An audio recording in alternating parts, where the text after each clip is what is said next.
You're listening to the Novice Experience, a podcast that explores the opportunities and challenges commonly encountered by students and young people. I'm Calvin Chan, and chatting with my guests, I'm going to take a deep dive into their meaningful stories, the lessons they've learned, and how they can inspire others. Let's get going. Hey everybody, welcome to the third episode of the Novice Experience. Today we're going to talk about leadership from the perspective of being a leader, but also being a team member. And I'm sure many of you have been part of a team at some point in your life, whether it be at school or work or your extracurricular activities. My guest today is Jeffrey Cheung. Hello everybody.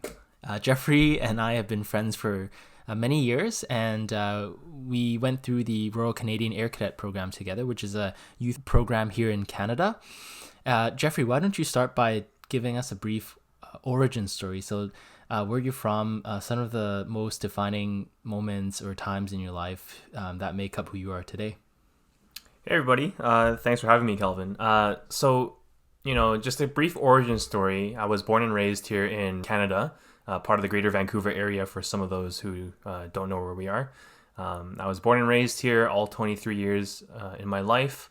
I went through high school with Calvin, and one of the most defining moments of my life was when I first started that cadet program that we mentioned. In the very beginning, it was more of just another after-school activity, and it slowly became more and more of a reason for me to develop myself professionally and just, learn how to be an all-around good leader. But yeah, in general, that took up about 7 years of my life, just being a cadet and now being an adult staff with a new unit. It's been just over 2 years now, reaching the third. So that's just a little bit of background for me for today. And Jeffrey, before we get into the interview portion, I'd like to start with the segment called Give Me Five. I'm going to ask you 5 questions, rapid fire style. You can give one-word answers or you can elaborate. You don't have to. So the first question, what do you usually eat for breakfast? It's usually a cup of coffee with anything sweet. So a coffee with a donut, a cookie, or sometimes a muffin. So you need that sugar high to start off the day. Second question, what is your biggest strength? My biggest strength, I would say, I am very loud. People at the office always know me to be sometimes a little bit on the annoying side, but if they ever need something announced in public, I'm the go-to guy. Just establishing your presence amongst your coworkers. Yeah, for sure. Third question, how do you manage stress? I'm lucky to have a very good support system, both at work and just within my friend group. But if in the off chance I am alone, I either tend to like just to go to bed, or I just sit and rot in front of my computer with some sort of anime. Lately, it's been catching up on Haikyuu, the volleyball anime, and preparing for the new season to come out. Very nice. There you go. Fourth question. What's a city you wish to visit?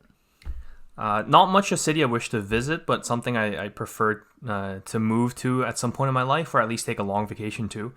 Anywhere either in New Zealand or Australia, solely because to me, those places have a somewhat similar diverse community, just as we do have here in Vancouver. But it's foreign enough to feel like, it's a faraway place. So the idea is that it'll be kind of like home in terms of the diversity in the population, but it's far away enough to say that I'm not at home anymore. Very nice. I like to visit there someday too. Last question. Name a dish you like that's not mainstream or it's totally underrated. That's really hard because Vancouver is a very trendy food city. One thing that I could say that isn't really, trendy or isn't really stereotypical for what we get here at least, I really like Nando's chicken. I know it's not on a lot of people's top list in terms of chicken because there's a lot of fried chicken places around here, but Nando's always holds a special place in my heart. I do like Nando's too. Okay, so getting into the meat of the show, I like to sort of give a background to the Air Cadet program. So we entered the program when we were in grade 7, so about 12 years old, and it's a 7-year program. It's sort of like in terms of ranking, it's sort of like in the military where you get promoted and you work, you put in the work, and then throughout the years you get to a more senior and leadership position. But when you were a junior, you go through lessons, you learn about like aviation, you learn about the military, you learn about Canadian citizen values, and also, how to be a good leader. And part of the journey is, running events and participating in the events at first as a team member, but also taking the initiative to lead these events and pitch ideas to increase the camaraderie, bring more spirit to your teams and the squadron. So I want to ask you, because I know that you're now part of the trying to be an officer in the Air Cadet program. Yeah. Now that you're out of the youth program itself. As someone who's been through the program, what can you say about a more junior cadet who's trying to take more initiatives? How do they effectively communicate their ideas to their leaders so that they can sort of get their ideas out there? Yeah, for sure. Now, I want to start by saying I was obviously in those shoes a few years ago when I was a cadet. At the very beginning, because the way it works is that you go through the first 4 years as just being in class with heavy focus in the last 2-3 years of your cadet program or your cadet career, where you're actually taking initiative and you're now starting to teach those classes and that kind of stuff. So in my first year of being an instructor, so that's like the 5th year, the 6th year, I was very nervous, right? Like I was too scared to approach the officers or the senior staff. I was very scared to come up with my own ideas. Now, what I learned, especially with the mentors that Calvin and I both had, is that there's this concept of what's the reason. So to put it into one word, why, right? Now, a lot of it comes from the idea that you need to have a reason of every action that you're making. Every time you want to approach an officer, every time you want to approach a leader and say, I have this great idea. Cool. Why is it great? Okay, expand on that. Okay, now that you have your reason of why it's great, why is it important? Okay, cool. Now you know why it's important. But why is the reason? Like, what's the reason that makes it so important? Right? So the whole thing of what I want to get to at here is whenever you pitch ideas, you always want to start thinking of it yourself first. Answer your own questions and go down this rabbit hole of who, what, where, and why with a focus on the why.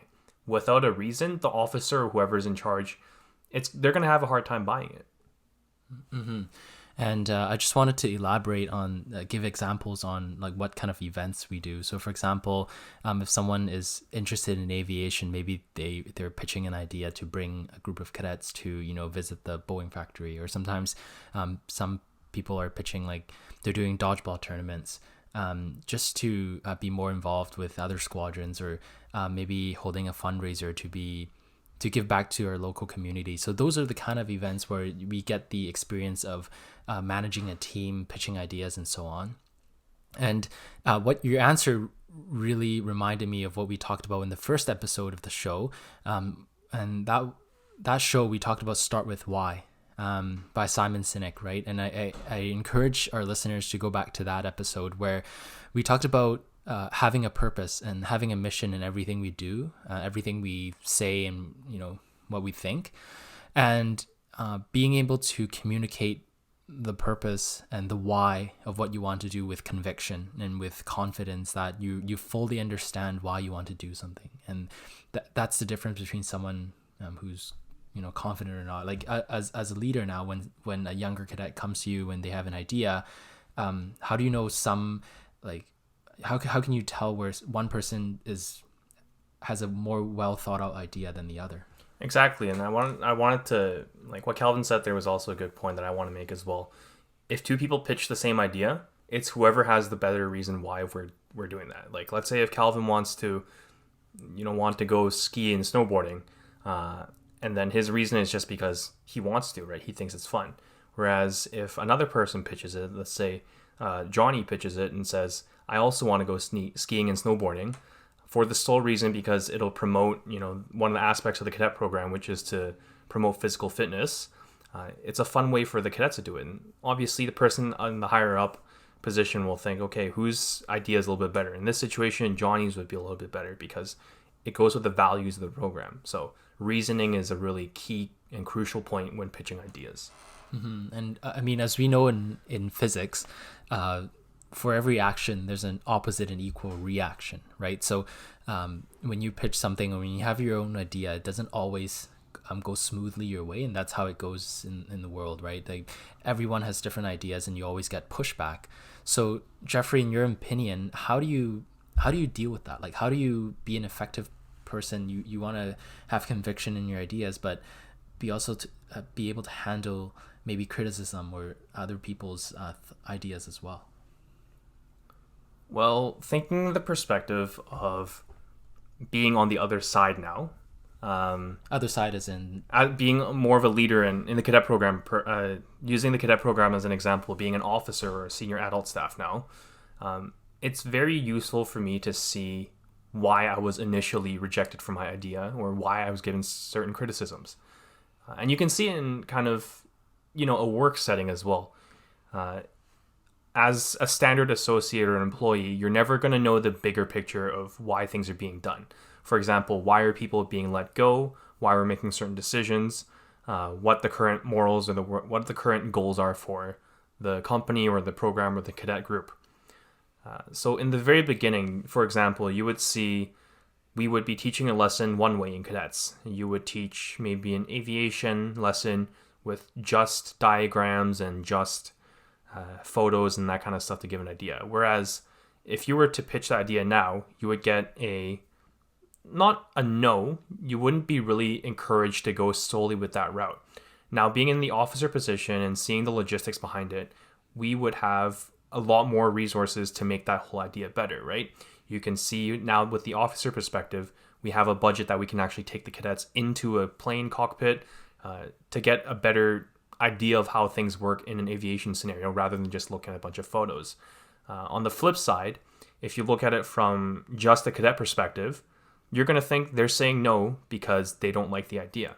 Well, from an officer perspective, I'm only saying no because I feel like there is a better way for you to excel, and there's a better way for you to teach your lesson. Mm-hmm. And I think in the cadet program, it's really specific in what we're talking about right now, but a lot of people might be at work or they might be in an extracurricular activity or a volunteer position. Obviously, there's supervisors or management teams, different leaders. I think that it's really important to understand like there are different styles and structures too, right? Like being able to survive in the corporate world is very important. I know at your workplace, you've talked about how you need to understand sort of the game to be in the game, 100%. right? You need to understand the business side so that you're able to be an effective employee, right? Can you give an example of that? Like how do you, like in what situation do you need to understand the game so that what you put forth is contributing really well and you're seen as someone who's valuable? Yeah, so in the workplace I'm in right now, we deal with a lot of, or my team that we work with, we deal with a lot of escalations and customer escalations and order management kind of issues. And everybody knows, during the months of October all the way to maybe even February, people like to buy things online, right? So a lot of inquiries come in. My team specifically deals with things beyond the call center and like the live chat teams where investigations with vendors are needed, investigations with the carriers are needed. And because of the sheer number of things that come up, we have to learn to prioritize. Now, when I was first, because for those that don't know, or I'm not assuming any of you know, I recently got put in more of a leadership position at work. So the work I do now is a little bit more behind the scenes. But last year, during the same time, during the holiday season, we would think, okay, there's a ton of issues for discounts, right?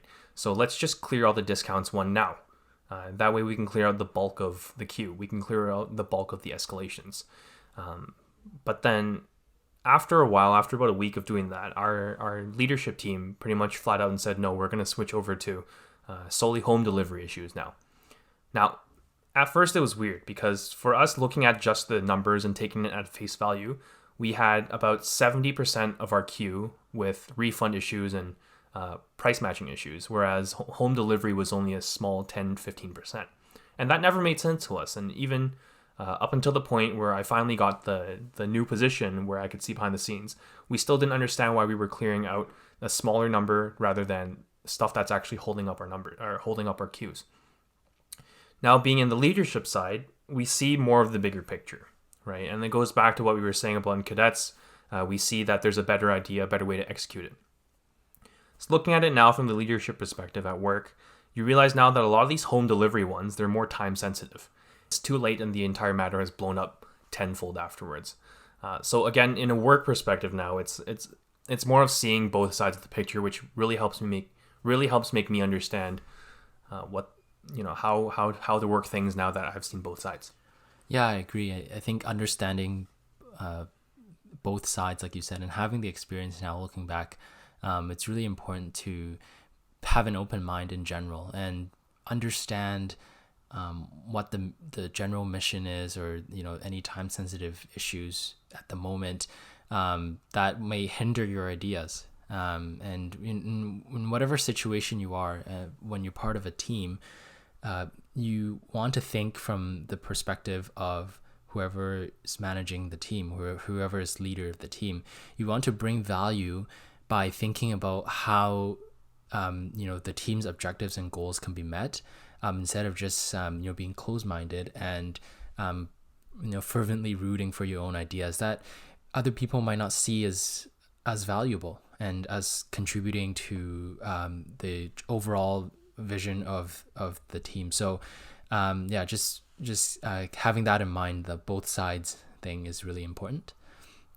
The next point, since we're talking about being open-minded, Jeffrey, I want you to share how some of our younger listeners who are still part of their transformative years or participating in different teams, how do they remain coachable and open-minded so that they can soak in as much knowledge or as much experiences as possible when they're participating in extracurricular activities? How do they build a good relationship with their leaders so that from different leaders they can sort of mold who they will eventually become?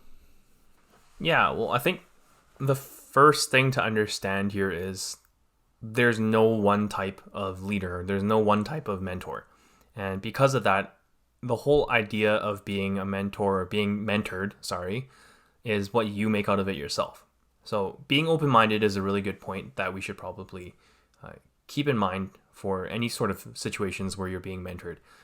But with that being said, the big idea is to take initiative to communicate, different ideas.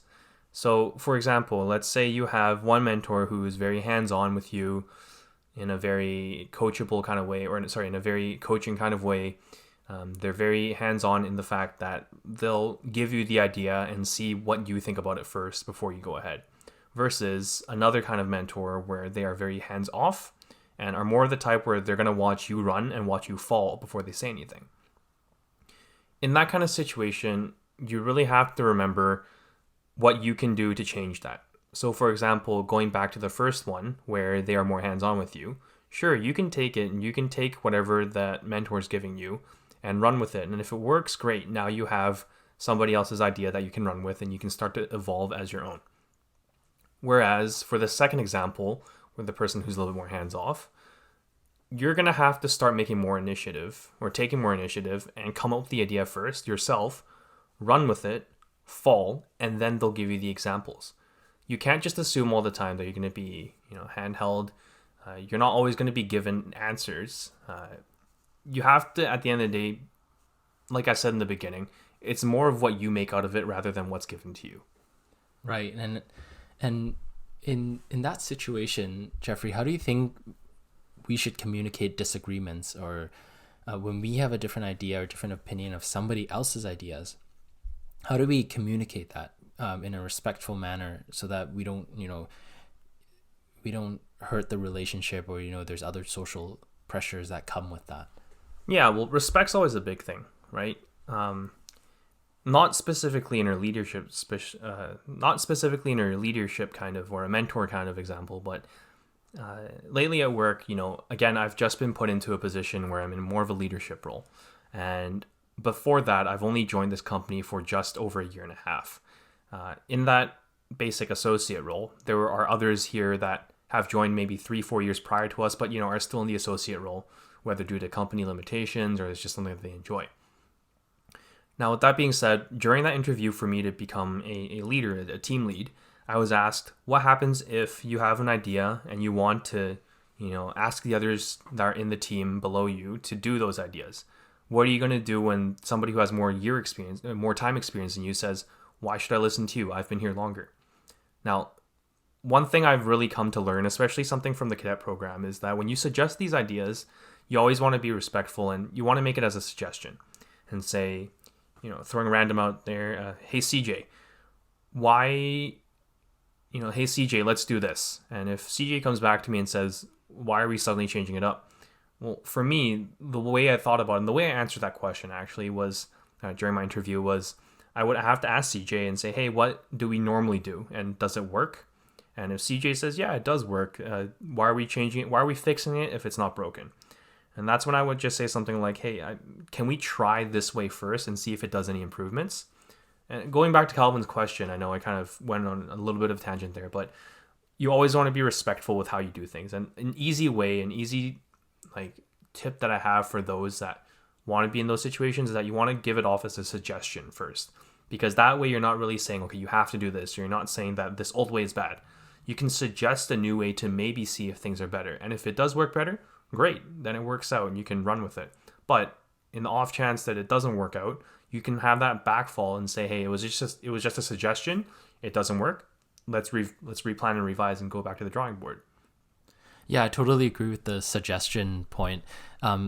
There's always someone in a group, and it might be a good practice too, to include a devil's advocate, right? And somebody who goes against the grain of the group and the group's ideas. And as someone who's in that role, you always have to be having the mindset that you're giving suggestions, not shooting other people's ideas down. And I think to be more specific, a suggestion could come in the form of a question instead of a statement or a demand where you have to do this because your idea sucks, right? I've had a lot of team members like that in a group project, but forming it in a form of a question becomes it opens up discussions. It opens up communication channels to discuss, to revisit some of the opinion and the ideas that go behind someone's ideas. So I think you hit it really off. You hit it really well there. Okay, so I think it's for us, we've been in the Air Cadet program for many years. I think it's I think for us, I'd like to let our listeners know more about what are the different things we do there, not just running events like we say, different teams, but for me, I know that there's the military band and the military drill team where we meet outside of the cadet time every week, and we practice as a team. We come up with a routine as a band or a drill team, and we go for competitions every year. People can find those on YouTube. But what are the different aspects of the Air Cadet program as well? Yeah, so you can think of it like there are more extracurriculars to this one extracurricular, because cadets itself is an extracurricular activity. So some of the things that we also provide, or some of the things we offer, is aviation, Air Cadet specifically, obviously. Aviation, I know Calvin did go through that program a little bit more than I did. Calvin, for those that don't know, actually has his pilot's license and went through a vigorous 7-week training just to cram all that knowledge into his brain. There's also things like first aid. We also run a very nice first aid program where participants can get their standard or their emergency first aid license. There's effective speaking. There are small other side programs like air crew survival, which is a kind of a glorified way of thinking of a camping trip. But it also teaches you some basic survival things, knock on wood, in case you ever need that kind of situation. One of the coolest things that I've actually gone a little bit more into is the range. I never actually took part of that as a cadet, but at this new unit that I'm with, it's a little bit more prominent in their program. So it's really nice to see. It's just where you shoot simple air rifles, or I guess not simple, but air rifles into pre-marked targets, and then you get points based on your accuracy, and you get levels on that too. So those are just some of the basic things that we offer in the Air Cadet program. And as you can tell throughout this episode, we talked about a whole bunch of interpersonal skills that we've learned, the soft skills that are really useful in the corporate world. I know we're both better off learning those skills in the cadet program. So it's not just, discipline and being yelled at, although discipline is not a bad thing, right? Like, Yeah, we know that in many aspects of our life. A lot of people who are maybe weight training, or they have like diet plans and stuff, there's a lot of discipline that goes into that too, so it's not so much a bad thing. So I feel like that's a general opinion for a lot of people, and just wanted to shed light on what the Air Cadet program as a whole is, and how much we've grown from it and how much we've taken from it. So we're really, really grateful for that experience. So that concludes this week's episode. Jeffrey, is there a social media account that our listeners can follow you, check out your other passions and interests? Yeah, well, personally, I do have a personal Instagram account or like social media, but I do like to keep that stuff a little bit more private. I do have a new Instagram account that I've started getting into a little bit more, mainly because now that I own my own vehicle, I've joined a little bit more of a community around those who have the same type of vehicle. For those in the loop, it's a 2017 Honda Civic hatchback sport trim. It's 6-speed, so gotta love that third pedal. If you want, give a follow to flipped.fk7. That's flipped as in upside down, so FLIPPED.FK7. And that's just a little bit of a side project I have going on, just to showcase some of the cool pictures or the cool modifications I have for that car now. So check it out. Jeffrey, thank you so much for joining us for this episode. I really appreciate you sharing your experiences. Yeah, thank you, Calvin. All right. Thank you, everyone, for tuning in to this episode, and we'll talk to you next time. Thank you for listening to this week's episode of The Novice Experience. Our theme song is Concrete Jungle by Audio Binger. You can find us or reach out on social media at The Novice Exp. That's The Novice EXP. Don't forget to subscribe and leave us a review on all your podcast listening platforms. Talk to you next time.